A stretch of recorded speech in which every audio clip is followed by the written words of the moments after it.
Welcome back to Cure for the Common Game. Today we're going to talk about Hixus. Now, he's everybody's favorite 5 mana 4/4 soldier. Well, probably not. But anyway, he has flash, and he does this cool thing when he comes into play. If you flashed him in, combat and whatnot. That's kind of not what I really focused on. I'll admit, of all the Origins legendaries, this one did not, reach out to me instantly. So didn't want to do soldiers, didn't want to do humans because he doesn't really lend himself to either one of those. So I thought, you know what? Flash. Let's do tribal flash. So that's what I did. Now, I am playing a little more in the land than normal, simply because I do not have any ramp and I do not have any card draw. Yes, the absolute worst things. I'll also admit I have not played this deck yet. It is not amazing, but however, I do kind of like the idea of the only thing I need to do on my turn is play land and go. Everything in the deck has flash or is an instant. Now, we'll do the 3 artifacts first. We have the good old-fashioned Leonin Blade Trap. 2 damage to each attacking creature without flying. So this can actually, nerf a lot of hordes there. The Galvanic Key untaps an artifact. No, I don't know what the hell it's untapping. And then lastly, the Grifter's Blade. Now, can I clean this up a little bit? I do like the Grifter's Blade a little bit.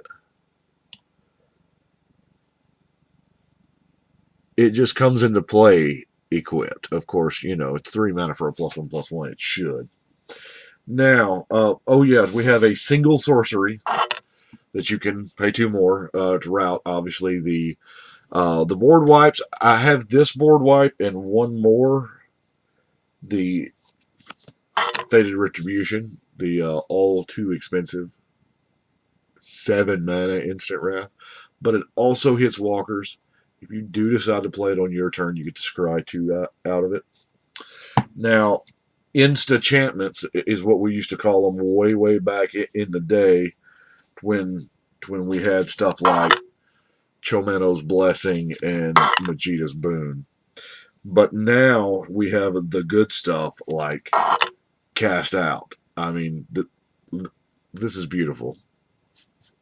We also have the Dictate of Heliod, because let's face it, it has flash. We need it. Our creatures are not exactly balling. Temporal Isolation, Guardian's Mage Mark, Triclopian Sight, Mantle of Leadership. All of these are enchantments that have flash or that you can play at instant speed.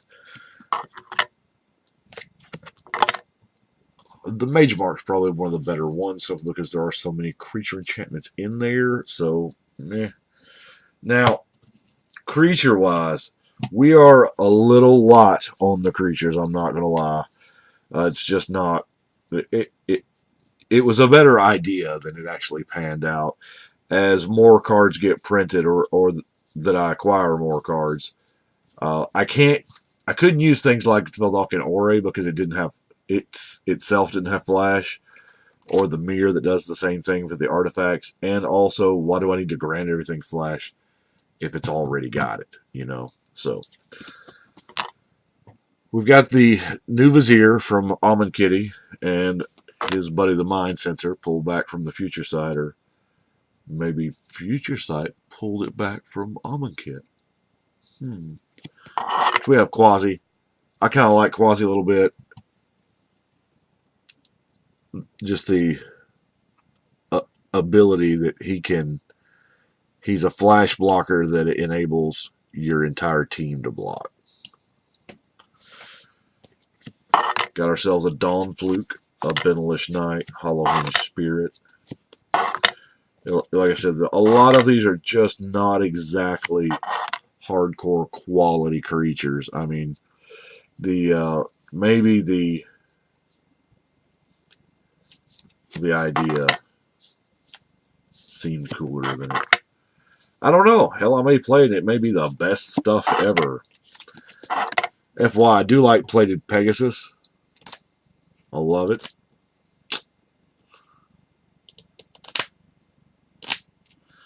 Now, Dust Elemental is a great card for the anti-board wipe. I generally keep it in my hand, and you flash it out to save 2 creatures and itself. Now, even on best case scenario, I mean, 4 mana, 6/6 flying, fear. And if you've got to bounce something, maybe you can bounce something cool like the Set's Tiger that's going to give you, the player, pro color of your choice. So, Angel of Salvation, Restoration Angel, since there's not a lot of angels in here anyway, and she does a cool little thing. We have the Darksteel Sentinel, Needlebug, White Mainline, and the Stonecloaker. The Stonecloaker is kind of a mini version of the other one. Now we get to our instants. No surprise here. We do have some instants. I tried to, I mean, yeah, we got our core stuff like the Disenchant and the Safe Passage. We are playing all white, so I'm running the Guardian's Pledge. Condemn, Riot Control. Return to Dust is a good old-fashioned favorite because it exiles it. And that,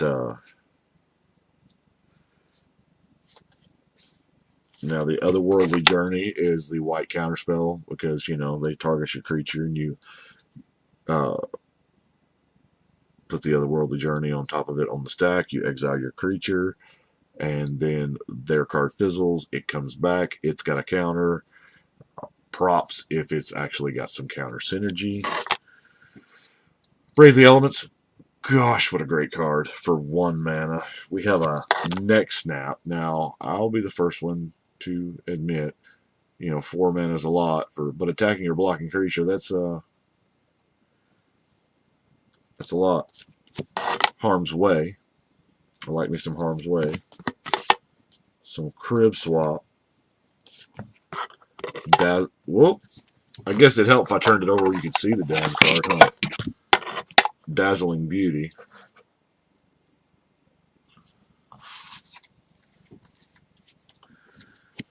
Pitfall Trap, Veteran's Reflexes, Immolating Glare. Now, I don't know if I've told the Wing Shard story yet or not. Wing Shards came out way, way back. It's been, a long time ago. It's been over a decade. In the very first set that there's a block that gave us Storm. I'm looking at it. That was probably 50 binders ago. Anyway, Wing Shards taught us, and by us I mean the collective Magic playing populace, a very valuable lesson. Attack before you play your spells. And I typically still do that, with the exception of if my spell is going to influence the combat. Like if I have, 2 1/1 elves and I rip the Elvish Champion, well, yeah, I'm probably going to play the champion first and then swing with my 2 guys. However, that does open me up to Wing Shard and them 2-for-1ing me. Heaven forbid they just go off and do some, play 3 or 4 spells and then swing, because then you can spend 3 mana and you're out 1 card and wipe their entire attacking team. It does target the player and not the creature, so it gets around that shroudy hexproofing nonsense. Now, Charge Across Arabia is another one that is absolutely neat, because in theory, this could, if you can cast it, you have the option to get +5/+5 to your team. Now, this is what do they call that? The finishing move, to use an old Mortal Kombat phrase. Finish him. Well, you know what? Charge Across Arabia and scoop up a handful of planes. Can just about do it. Now, obviously, you don't want to do it when there's still going to be 3 or 4 players left in the game, but it's whatever. Jabari's Influence. Now, This is not bad, especially at instant speed. Non-artifact, non-black creature that attacked you this turn. So what can we get? We can steal the Avacyn, you know, the Acroma. What's this? Yeah, lots of things. Dragons, dinosaurs, cool stuff. We have Gallantry. Now Gallantry is cool because it does have our girl in the artwork. She's, doing a kickboxing thing. But it's also, nobody sees this level of pump coming from a white deck. So the +4/+4 at instant speed, and you get to draw a card for 2 mana. Green wishes it had something like this. I don't. Of course, this was back in the fuzzy color pie days. Speaking of surprise, a lot of people will attack into your little 0/1 or whatever, but I loved Righteousness back in the day. I mean, it was printed in alpha. It's been around forever. Obviously not this art, but it's a pretty good card, I think. Last but not least, we have Defined Deflection. Double D. Anyway, you prevent the damage, and then, if the damage is prevented, it bounces it right back. So that's what I've got for Hixus. You can tell I'm not exactly motivated about playing. I will, because I like the idea of everything having flash, but I think it would be better served in a 2 or 3 color deck. Definitely with a deck probably with blue in it. But anyway, I do appreciate you watching. Y'all let me know what you think. But right now, it is time to shuffle and cut.